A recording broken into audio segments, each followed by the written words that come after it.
Do it. Do it! Do it. Do it. Do it. Push it!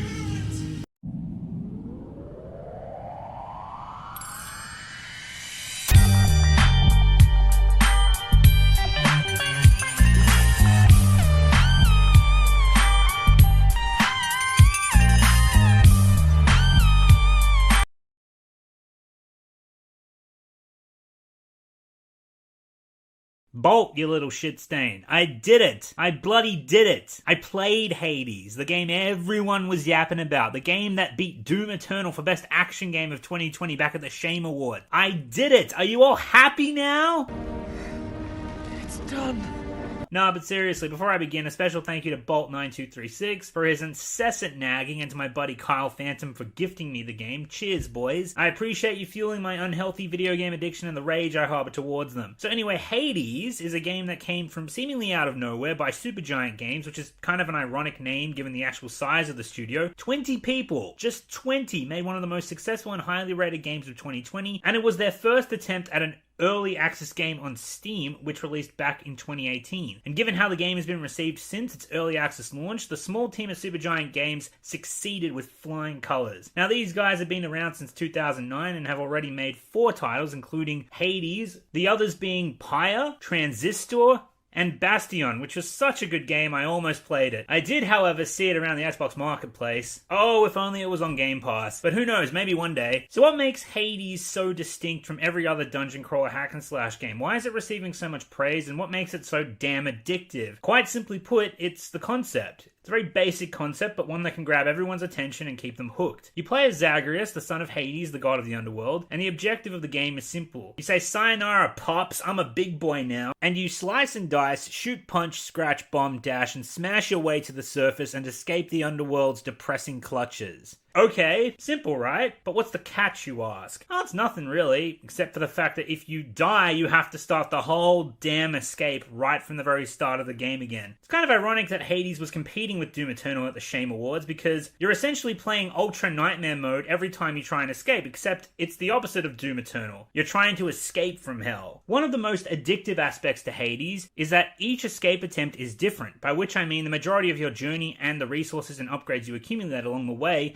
is entirely driven by RNG. You still have a choice from a narrow selection that's provided for you, but the selection that is provided for you, make no mistake, is very much randomized. Since this is a roguelike dungeon crawler, every new dungeon you come across will have a new layout, new enemies, from a selection of NPCs that are found on this particular level of hell. And there are several levels to complete. For example, you start on the level Tartarus at the bottom level of the underworld, and then after you beat the boss of Tartarus, you ascend to Asphodel. You clear out every dungeon until you beat the Hydra at the end, and then you ascend to Elysium, and you fight your way through those dungeons and so on and so forth. But the order and layouts of those dungeons will change on every escape attempt. The only real unavoidable constant is the boss fight at the end of each level of the underworld. And even those boss fights can change by providing you with different bosses or alternative bosses with different behaviors and abilities. Your only real navigation for proceeding from dungeon to dungeon is the icon displayed at each entrance. It takes some time to figure out which icon means extra health, which icon means power up, and which icon means currency. And also there are different symbols for blessings of the gods, which upgrade your attacks or alter them, but this will all come in time, and that's kind of the point of the progression in Hades, the trial and error of it all. And while there is certainly a level of RNG with each escape attempt, learning which symbols mean which gods and which gods offer which blessings and which blessings are best for your playstyle and are most effective for dispatching which enemies and bosses is all factored into the skill and knowledge needed to complete the game, and that's in addition to encountering a plethora of new enemies, all with their unique abilities and patterns that you need to memorize. And that's another one of Hades' strongest aspects, is the enemy design and variety. Kind of reminds me of Dark Souls in that you love the challenge, but there's also the intrigue of what's behind every new corner of the game that you uncover, and that unyielding curiosity for what comes next. And this again is what is keeping me addicted to Hades, is my eagerness to find out what's next. What's the next boss fight? What's the next level of hell look like? What new upgrades are there, and what stone haven't I turned over yet? But with every trial there is an error, and with too many errors your escape escape results in death. And when you die, you get sent right back to Daddy Hades. The House of Hades is essentially your starting line for your escape, but it's also your hub area where you can meet and greet famous individuals from Greek history and mythology. For example, you can talk to Achilles, the legendary warrior. You can pet your dog Cerberus. There's Nyx and Hypnos and others that will give you insight into this world and society and your place in it. Supergiant Games was even kind enough to include a codex to keep track of all these characters. I also like the gift system. By collecting what's called nectar on your journey, you can give the nectar as a gift to select gods or heroes that will grant you special equipable items that provide you with some kind of bonus. Or in the case of the gods of Olympus, by gaining their favor, you'll receive an even greater advantage and chance for success in his escape attempts. Supergiant Games also implemented a currency exchange system, which is a great idea to ensure if you have an excess but insufficient amount of one currency, you can exchange it for another currency that will enable you to gain an upgrade or unlockable, or at least bring you closer to what you need before you begin yet another escape attempt. Now, despite you picking all of your ability boons and upgrades and modifications once you begin each escape, does anything change in terms of your core stats? Yes, absolutely. Along your journey, if you complete certain dungeon rooms marked with the dark purple drop, which may include bosses and mini bosses, you'll collect what's called darkness, and you can modify your core stats by spending this currency. This is including but not limited to backstab damage, extra starting health, extra starting gold to spend at vendors during each escape attempt. But you can only modify these stats once you unlock them, and you can only unlock them with keys you find and accumulate by clearing the marked dungeons with the right icon.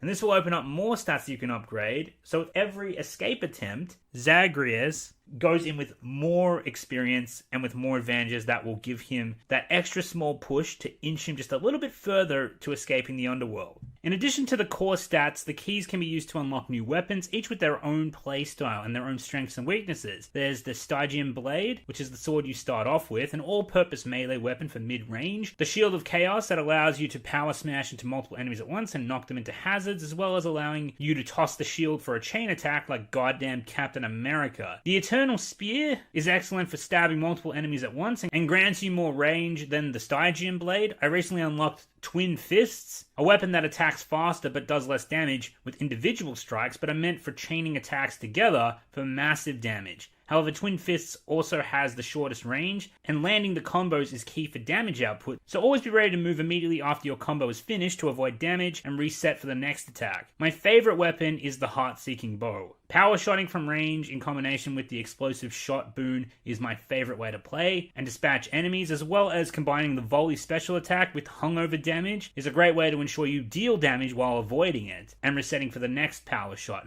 And finally, there's the Adamant Rail, a long-range rapid-fire weapon, fast attack speed but lighter damage, as well as an ammo magazine that will need to be refilled constantly during a heated battle, and a special that allows you to lob missiles for massive damage to enemy groups at range. Trying these weapons out is an absolute blast. The fact that each presents a new playstyle adds once again to the game's addictive combat, and knowing which boons work best with each weapon adds to both the game's player knowledge base and skill gap. Lastly, I want to talk about the game's art style. It really is something else. It's kind of hard to describe, but if I had to give it my best shot, it's as if Greek mythology took place inside an anime. It is thoroughly unique to itself and adds to the overall personality and charm of Hades. Every level, every dungeon could be its own wallpaper. The game uses its colors excellently to really make the frames pop. It honestly feels like you're fighting your way through a comic book or manga, including how you transition from dungeon to dungeon. It's like every dungeon is a new page. As for the game's story, well, it's incredibly simple, but it works. With that said, there is a decent amount of depth in the world around you that with your own curiosity you can seek out and understand, because the side characters are written in a way that if you stop and look around the world, you'll find that these characters have relationships and history with one another. It's like the world and its characters are living their lives all around you. The game doesn't force you to listen to any of it, but there's a decent amount of nuance to digest if you care enough to listen. And so far I haven't found one unlikable or dull character, well, except maybe Hades, ironically enough. And that's kind of another reason why Zagreus wants to escape. His dad has no chill, he's an all-work, no-play, grouchy bastard, but I guess that's part of Hades' own charm in a way. Now, with all those positives I've run down, there's only one notable criticism I have of Hades. It has to do with the gameplay, the auto-lock mechanic, particularly with the Heart-Seeking Bow. Like I said, it's my favorite weapon to use. However, the auto-lock makes it very difficult and sometimes impossible to shoot traps. traps and use the environment to your advantage when you're being mobbed by hordes of enemies. If there's only a couple of enemies in the dungeon, it doesn't fuck with your aim as much because there's less auto-locking going on. And you can hit just about anything you want because there isn't as much interference that's forcing you to aim elsewhere. And this can be quite frustrating if you're trying to kill a bunch of enemies at once rather than shoot them one at a time. And this can result in losing a bunch of health while you're trying to lock onto the correct target, or not being able to take out all the targets in time because they close the distance too quickly when you shoot them individually. In some instances, the most viable strategy is to use the environment to your advantage. So a hindrance on this could indeed be the difference between success and failure. This isn't really a problem with the melee weapons, just the ranged ones, and you can trigger the traps by using your special as opposed to using your main attack, but it's still worth noting, maybe put some sort of auto lock or a lesser auto lock on the traps, because they are targets as well, not just the enemy NPCs. The journey comes to a head when Zagreus fights his way through the last dungeon until he reaches the freezing cold winter surface, where there awaits just one final fight between Zagreus and his own father. I'll do it myself.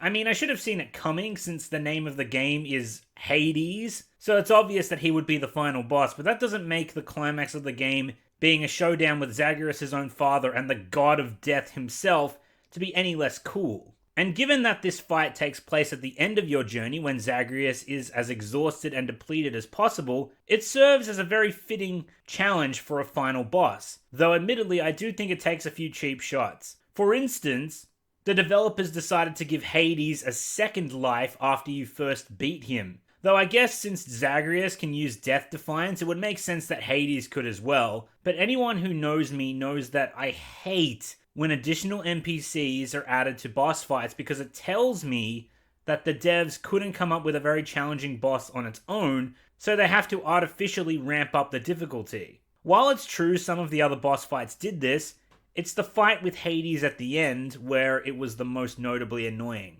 And it's the very reason why the boss fight in Elysium with Theseus and the Minotaur was my favorite. Because, well, for one, I thought it was very clearly inspired by Ornstein and Smough from Dark Souls, where you have a pair of bosses fighting together and complementing each other's movesets. One being a hulking, slow juggernaut, and the other being a fast and agile precision boss. And secondly, unlike the final boss, the premise for the entire fight at the end of Elysium was utilizing multiple effective NPC bosses as opposed to using NPCs to distract you from one effective NPC boss. But all my small gripes aside, it doesn't take away much from this very fitting and poetic end to the game. All in all, I'm having a great time with Hades. I'm really thankful that I listened to the people who wouldn't stop pestering me to try it out. It's an easily affordable, brilliant game that's, as the title of this video states, is addictive as hell. Is it more addictive than Doom Eternal? I don't think so. But bear in mind, Doom Eternal is the most addictive game I've ever played. And I still wholeheartedly believe it was robbed by Hades for Best Action Game of 2020. So forgive me for feeling a little bitter. Fucking shame awards. But at least I know now that it lost to a worthy competitor. Hades is a fantastic action-adventure game in addition to being an excellent dungeon crawler and hack and slash. And given that it was even able to compete with Doom Eternal, given the size, funding, development time, and resources of each respective studio, is a huge accomplishment and is honestly fucking amazing. If you haven't already, definitely check out Hades. And wouldn't you know, I decided to release this video I recorded months ago right around the time Hades released on XboxGamePass. Coincidence? I think not!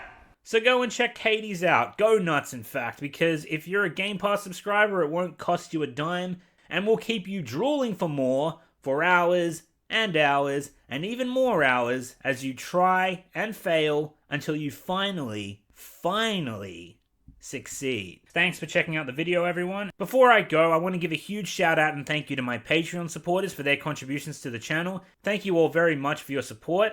If you'd like to become a patron and support the channel as well, I've left a link in the description for you. Secondly, if you're interested, please check out the channel's Discord server. What Discord basically is an online community where followers of this channel go to congregate and talk about a range of different topics, ranging from video games to anime, Star Wars, Marvel, and other pop culture related topics as well. Check it out at your leisure, and who knows, maybe you'll make some friends along the way. Also, a big thank you and shout out to a British Potato for helping me out with the audio editing of this video.